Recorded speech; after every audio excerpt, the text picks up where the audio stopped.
Dery Elsiana dalam pelajaran Pendidikan Agama Katolik dan Budi Pekerti di kelas 12 IPS.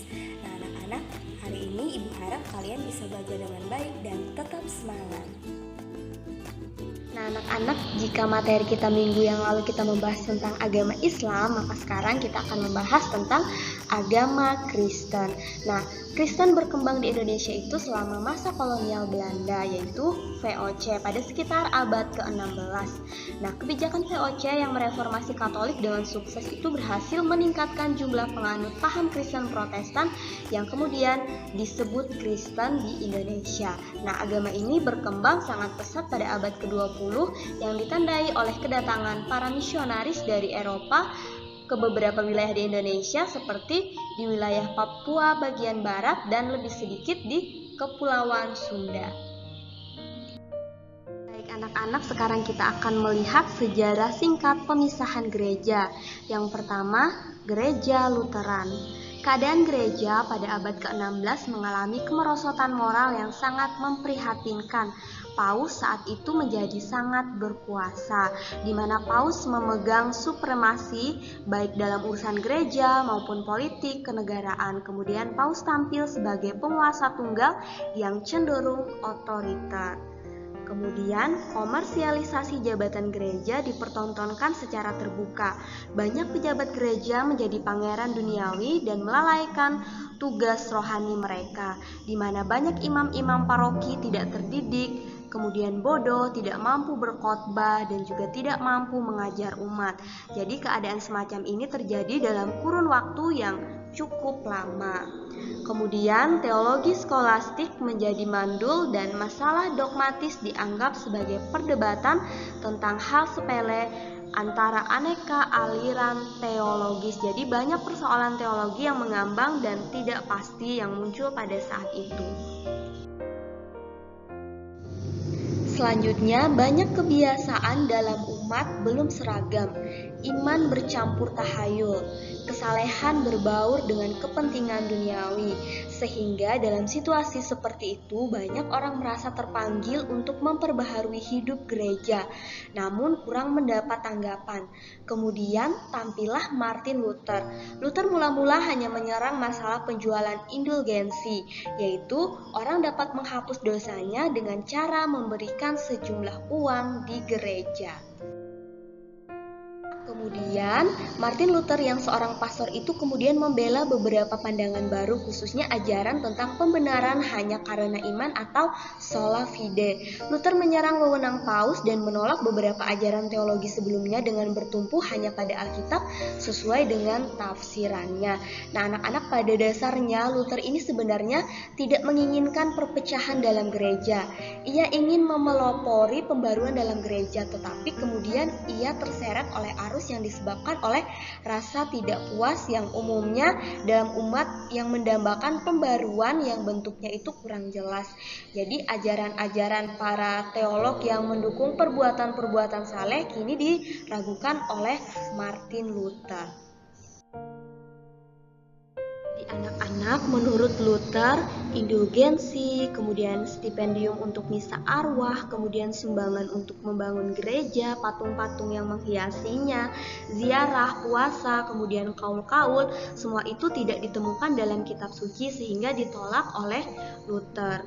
Jadi Luther menegaskan semuanya itu tidak bermanfaat untuk memperoleh keselamatan, yang diperlukan hanya satu, yaitu beriman. Orang yang percaya dibenarkan Allah tanpa mengindahkan perbuatan baik manusia.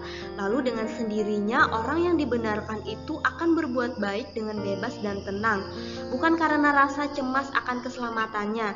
Jadi rasa lega membuat orang tertarik kepada khotbah Luther yang disebarluaskan di seluruh Jerman pada saat itu. Nah, jadi anak-anak, hanya iman karena mendengar itu saja sudah cukup untuk menjamin keselamatan. Jadi menurut Luther 7 sakramen itu tidak penting lagi. Hidup selibat itu tidak berguna, hidup membiara itu tidak berarti. Semuanya itu buatan Paus semata dan hanya untuk mengejar kuasa dan untung. Nah, akibatnya para imam, kemudian biarawan dan biarawati berbondong-bondong untuk meninggalkan biara ya. Kemudian Luther juga didukung oleh banyak kelompok dengan alasan berbeda-beda. Misalnya para bangsawan yang ingin memiliki biara, kemudian warga kota yang mendambakan kebebasan berpikir, para petani yang ingin lepas dari kerja rodi dan pajak, dan lain sebagainya. Luther tampil sebagai pahlawan pembebasan. Ia disambut dengan antusias. Akhirnya pembaharuan sungguh-sungguh dimulai.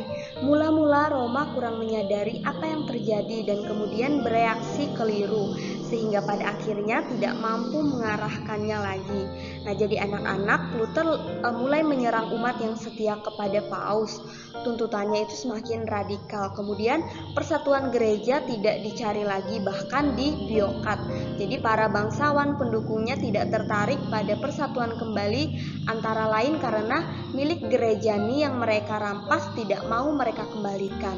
Nah, jadi unsur keagamaan, kemudian politik dan pribadi di kedua belah pihak menyulitkan persatuan kembali sehingga reformasi selesai dan mengakibatkan umat menjadi terpecah belah ke dalam kelompok-kelompok Katolik.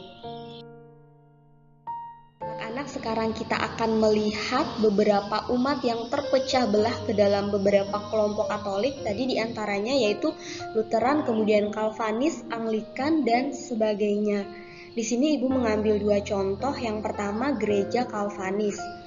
Tokoh reformasi yang lain adalah Yohanes Calvin, yaitu pada tahun 1509 dan sampai tahun 1564. Tokoh ini tidak jauh berbeda dengan Luther. Ia ingin memperbaharui gereja dalam terang Injil. Kemudian yang kedua yaitu gereja Anglikan. Anglikanisme bermula pada pemerintahan Raja Henry ke-7 pada tahun 1509 sampai 1547 di Inggris. Raja Henry menobatkan dirinya sebagai kepala gereja karena Paus di Roma itu menolak perceraiannya. Anak-anak, selanjutnya kita akan melihat ciri-ciri Protestanisme. Yang pertama, gereja itu diadakan oleh rahmat Tuhan, oleh pilihan, sabda, sakramen, dan anugerah iman. Kemudian kitab suci adalah satu-satunya sumber ajaran dan susunan gereja, maka sola scriptura adalah prinsip formal Protestan. Kemudian pembenaran orang dari semula sampai pada akhirnya semata-mata karena rahmat ilahi atau sola gratia. Kemudian sabda ilahi adalah satu-satunya sarana rahmat yang dapat membentuk Alkitab, khotbah, sakramen, dan pembicaraan rohani. Kemudian imamat umum semua orang beriman saja yang diakui, sehingga pendeta dan orang awam hanya berbeda menurut fungsi saja tanpa pembedaan rohani secara eksistensial. Dan yang terakhir, ciri-ciri tersebut membedakan Protestanisme dari Katolik dan dari Ortodok ya. Jadi sedangkan Anglikan itu berada di tengah-tengahnya. Melihat persamaan dan perbedaan antara Katolisisme dan Protestanisme. Di sini kalian bisa melihat bagaimana perbedaan dan persamaan antara Katolik dan Protestan. Nah, di sini Ibu akan menyebutkan beberapa contoh saja ya. Yang pertama, kalau di Katolik itu tekanan ada pada sakramen dan pada segi sakramen dari karya keselamatan Allah, sedangkan di Protestan tekanan pada sabda atau pewartaan dan pada segi dari misteri karya Allah. Kemudian kalau di Katolik ada kultis yang artinya mementingkan kurban atau ekaristi, di Protestan itu dikenal dengan profetis ya, yang artinya terpusat pada sabda atau pewartaan. Nah, kemudian dari jumlah kitab suci, kalau kitab suci di agama Katolik itu berjumlah 73 termasuk kitab Deuterokanonika, sedangkan di Protestan itu jumlah kitab sucinya ada 66 tidak termasuk kitab Deuterokanonika. Kemudian kalau di Katolik ada 7 sakramen, di Protestan ada 2 sakramen. Kemudian di Katolik itu menerima devosi kepada para kudus. Jadi ada devosinya ya. Sedangkan yang di Protestan itu tidak menerima devosi kepada para kudus. Jadi kalian bisa melihat di sini persamaan dan perbedaan antara Katolik dan Protestan. Nah, selanjutnya kita akan melihat usaha untuk bersatu antar sesama gereja Kristus. Gereja Katolik pasca Konsili Vatikan Kedua pada tahun 1962 sampai 1965 berusaha mempersatukan umat Kristus dalam dekrit tentang ekumenis berikut ini.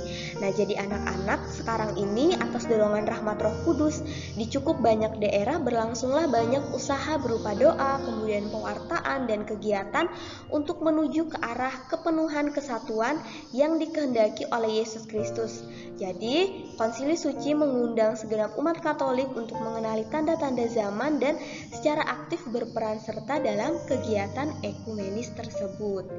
Yang pertama yang dimaksud dengan gerakan ekumenis ialah kegiatan-kegiatan dan usaha-usaha yang menanggapi bermacam-macam kebutuhan gereja, situasi diadakan dan ditujukan untuk mendukung kesatuan umat Kristen.